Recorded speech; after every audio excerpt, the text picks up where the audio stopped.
నా మల్జి గ్రామ ప్రజలందరికీ నా నమస్కారాలు. రేపు గ్రామ పంచాయతీ ఎన్నికలు కాబట్టి బాగా ఆలోచించి ఓటు వేయండి. ఎవరికి మోసం చేయకండి. మోసం చేస్తే మంచిది కాదు. నేను ఎవ్వరికి మోసం చేయ. నేను ఎవరికైతే మాట ఇచ్చానో వాళ్ళ కోసమే పనిచేస్తా, వాళ్ళ కోసం నిలబడతా. నేను ఎవ్వరికి మోసం చేయను. 100% నేను సపోర్ట్ చేసినటువంటి పార్టీ గెలవబోతుంది.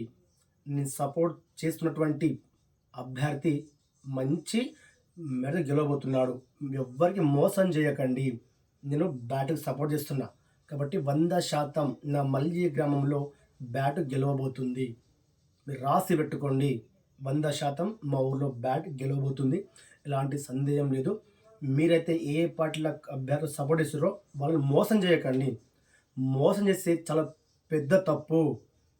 మనకి ఇంకొకరు మోసం చేస్తే ఎట్లుంటుంది? చాలా దరిద్రంగా ఉంటుంది. మనం ఎంత బాధపడతాం? అవునా కాదా? కాబట్టి నేను ఎవ్వరికి మోసం చేయను. 100% నేను ఏ పార్టీ అభ్యర్థికి అయితే సపోర్ట్ చేస్తున్నానో ఫస్ట్ నుంచి ఇప్పుడు కూడా అదే పార్టీకి అభ్యర్థి సపోర్ట్ చేస్తున్నా. మా గుర్తు బ్యాట్ గుర్తు. ఖచ్చితంగా మా బ్యాట్ గుర్తే గెలుస్తుంది. అందరూ సంబరాలకు సిద్ధం కండి. ప్రజలారా, ఇంకోటి, నన్ను ఎవరు తప్పు అర్థం చేసుకోవద్దు.